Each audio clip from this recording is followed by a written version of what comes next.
After a failed attempt to commit suicide in March of '97, and a long story, the cause of that goes back to the time when I was in a state of psychological crisis at the age of 16, from which I simply could not free myself. The cause was my first relationship with a young man at the time, which could primarily be described as violent and humiliating. We had been dating for a while. After 3 years, I was finally able to move on. However, I was on the verge of losing my sense of self-worth and dignity. We had long and heated arguments. As a result, I came to the realization that this was all pointless. That was the second or third day of our vacation, and I was thinking about it. So I decided to pack my suitcase and go back to the States. We went on a trip to southern France at the time. That's what I had hoped for when I began to leave him. He didn't follow me, at least. Walking and then hitchhiking were my only options, but the first automobile that pulled over was deadly to me. It was a costly oversight. Well, this journey was a nightmare for me, with a lengthy string of mishaps in store for me. I had the impression that I was being pursued, as if I were a prey item. I was in a hurry and restless, and I was terrified, to say the least. I was able to think about things while driving back home. I was unable to shut my mind off. That's when I decided that I couldn't handle it any longer. Afterwards, I was left with the question of how I might guarantee that such an incident never occurs again. At this point, I had drawn on to me that the only way out was for me to vanish completely. This choice led me to buy the strongest sleeping pills I could find without a prescription at a number of pharmacies on my way home. I purchased approximately 5 packages, although each containing about 20 tablets, so I ended up with 100 tablets in all. As a result, I decided to throw them all in a bowl and mix them together. I also took the pills out of their packages, which was a little blister pack. All of the pills are now in this basin. Finally, 100 pills in a bowl, with wine for me to partake in. Finally, I began taking these pills and guzzled it down. Afterwards, I sat down on the sofa with the TV on and fell asleep. As a result, I sat back and waited. However, my assumption that you would just go off to sleep was incorrect. Contrary to popular belief, this was not true. In fact, I became really restless, and all of a sudden, my whole body trembled, including my legs, and I felt as if I was losing control of my body. For a time, I was truly afraid of what might happen next, and I was terrified. So I told myself, just get it over with as soon as possible. In a split second, it was all over. While going around in this dazzling light, I wondered how it became so bright, and what was up with everything being so bright. As a result, I was unable to feel anything in my whole body. A complete obliteration of everything that was left. It also didn't become too hot. It was also not unbearably chilly. I couldn't have asked for a better day. Now that my fears were gone, I had nothing to be concerned about, and all of life's troubles have vanished into thin air. As a result, I had a great time, and I kept pacing back and forth. I was mesmerized by the brightness and the extraordinary sense of well-being I have never previously felt. After a while of circling, I saw a dark speck in the distance. It was on this route that I decided to go, and as I approached, I saw a table and a person sitting at it with their arms crossed and waiting for me to arrive. As I approached, I realized that this individual had their eyes on me, so I kept going, and soon enough, I was right in front of it. As it turns out, he's my grandpa, who'd been deceased for 7 years at the time. The fact that I got to see him again was just fantastic. When I saw him again, I was astonished, and now that he's here, I felt I could atone for the harm I had done by not visiting him and hugging him. I was overjoyed to hear that. I wanted to talk to him, too. Seeing grandfather, I'd already extended my arms and was waiting for you to hug me. However, he remained seated instead of rising. His simple question, "What are you doing here?" deterred me from approaching him when I tried to approach him. He stated in a tone of voice that I had never heard before in my whole life.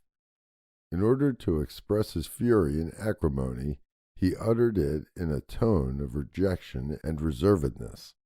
I was thus taken aback. Furthermore, I had no idea what he was asking. Then I glanced about and couldn't come up with a response for him. Moreover, when he ordered, "Sit down," he was standing directly in front of me. Then my grandpa replied, "You have to go back and start again." So I sat down on the chair and waited. To me, he stated this in a forceful voice that I can't express. However, this was a need. First, I felt he couldn't be serious, and that he couldn't possibly send me back since I was so delighted to be here now. Finally, it was my wish to leave this existence. In order to make it clearer, I aimed to explain it to him. That was the last straw for me, I told him. "Grandpa, I can't keep going. I've had enough," and I wanted to explain to him why I had made the choice that I had made, since he was completely uninterested, but he refused to let me do so since he was completely uninterested in the subject matter at hand. He was unimpressed, to say the least. Because of this, he quickly stated it again, this time with a firmer tone of voice. "You've decided to go back to the beginning and start again." All of a sudden, it was over. In addition, I don't know how I made it back, because I had just woken up and found myself on the sofa in the living room at home. Open your eyes, and there it is, your living room. However, I was first alarmed when I heard what sounded like a weeping and wheezing voice. My angel, I thought to myself. Then in a flash, I received some sound advice. You know, I'm not a member of the church, and I'm not a religious person in the traditional sense. However, even though I hadn't uttered anything, I could hear my own voice. But these sensible remarks had a profound effect on me. Then I had the thought, "Oh, my angel, that was a terrible mistake on my part." The truth is, I was shocked, and the general statement reported before lasted for a long period as well. I was also experiencing hallucinations, but I was acutely aware of them thanks to my acute awareness of my physical body. I was once again racked with grief, sorrow, and dread. All of these impressions returned, and they completely overwhelmed me. Finally, my suicide attempt had failed in this manner. Another concern arose. What will happen next, and what difficulties will be added to those that led to my suicide attempt? Despite this, it took me a long time, maybe 2 years, to begin the necessary treatment under the influence of outside influences. 5 years of psychoanalysis in which I was treated for suicidal tendencies have been a part of my treatment. What's more, both of these things performed flawlessly. The topic of my suicide attempt came up at some time with my therapist, who had been an excellent one. I was very certain that I wasn't hallucinating at all. My hallucinations were likewise evident to me. This, on the other hand, was a completely new experience for me. After listening to your story and seeing how many pills you'd consumed, the therapist concluded that you were hallucinating. It took me a while to get over my first disappointment. Then I had assumed he would be wiser. After all, he was a professional. When I saw Gabby Coster's film last year, which was precisely 20 years ago, a cold would have sufficed. She had a stroke, and I was aware of it. I had no idea, however, that she had a near-death situation. Before this, I already watched the movie, and when the scene with her father followed, I realized that she'd seen a field of flowers. The only thing I saw was pure light. So, like my grandpa before him, his father inquired about his daughter's whereabouts. She had the same experience as me. She was wondering, what's going on here? Then I realized that this isn't a coincidence at all, and that I'm not going to be persuaded anymore, that it's all in my head. Now that my experience has been processed, I've gotten a better understanding of this uncommon issue by reading patient material and familiarizing myself with it. You don't have to resist yourself so much since this event is part of you. If you try to suppress it, it won't go away. A part of you will not go away if you try to get rid of it. It's something that you're always going to have on hand. That's what I realized in the course of my daily activities.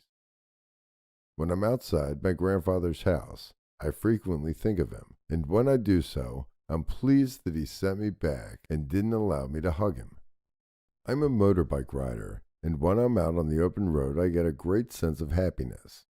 Then I'm yelling and praising my granddad with all my heart. Thank you very much, Grandpa, for your kind gesture. As far as I'm concerned, I'll be there when the time comes. It will be different this time because he will hug me and tell me how pleased he is of me, like he always does.